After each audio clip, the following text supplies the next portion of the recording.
الحمدللہ وکفا وسلام علی عبادہ الذین اصطفیٰ اشہد ان لا الہ الا اللہ وحدہ لا شریک لہ واشہد ان محمدا عبدہ ورسولہ صلی اللہ علیہ وآلہ وسلم اما بعد۔ ناظرین کرام، رمضان میں کچھ معمولات ترتیب پاتے ہیں جو غیر رمضان میں نہیں ہوتے۔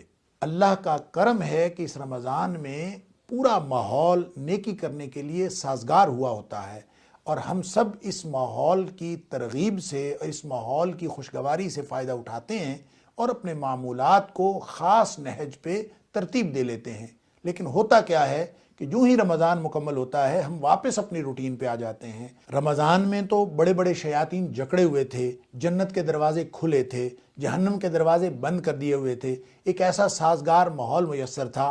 اس میں تو ہم نے نیکی کا معمول بنا لیا، اب اصل جو پریکٹس تھی اس کو امپلیمنٹ تو کرنا ہے رمضان کے بعد۔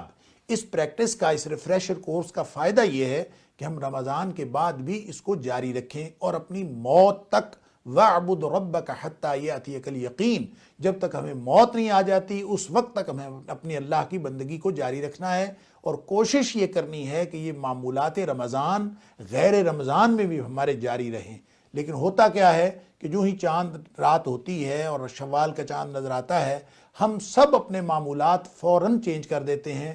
اور آپ کو اگر یقین نہ آتا ہو تو ناظرین کرام، آپ مسجدوں میں نمازیوں کی تعداد دیکھ لیجئے۔ جو رمضان کی آخری نماز میں تعداد ہوتی ہے وہ شوال کا چاند نظر آنے کے بعد ایک دم سکڑ جاتی ہے، وہ نمازی پتہ نہیں کہاں غائب ہو جاتے ہیں۔ تو یہ طرز عمل اللہ کو پسند نہیں ہے، اللہ تعالیٰ کو یہ سیزنل مسلمان پسند نہیں ہے۔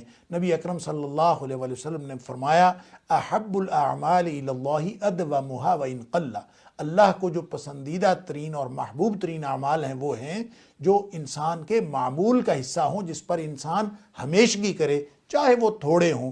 لہٰذا ان معمولات کو جو ہم رمضان میں حاصل کرنے کے قابل ہوئے ہیں اللہ کی توفیق سے، میں نے اور آپ نے یہ کوشش کرنی ہے کہ پورا سال اور پوری زندگی ہم اس کو اپنی زندگی میں شامل رکھیں۔ تب تو ہم اللہ کی اس رحمت کے امیدوار ہو جائیں گے جو رمضان کے نتیجے میں ہمیں ملنے والی ہے انشاءاللہ۔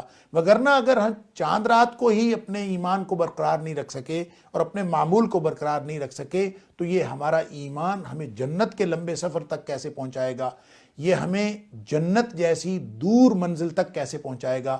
اس لیے فکر مندی کی جو بات ہے اور عزم کرنے والی جو بات ہے وہ یہ، میری اور آپ کی زندگی جن بنیادوں پر اس رمضان کے اندر ترتیب پائی ہے، اس رمضان کی نعمت کے بدولت، اللہ کرے کہ وہ ہماری بقیہ زندگی میں بھی اسی طرح سے جاری رہے۔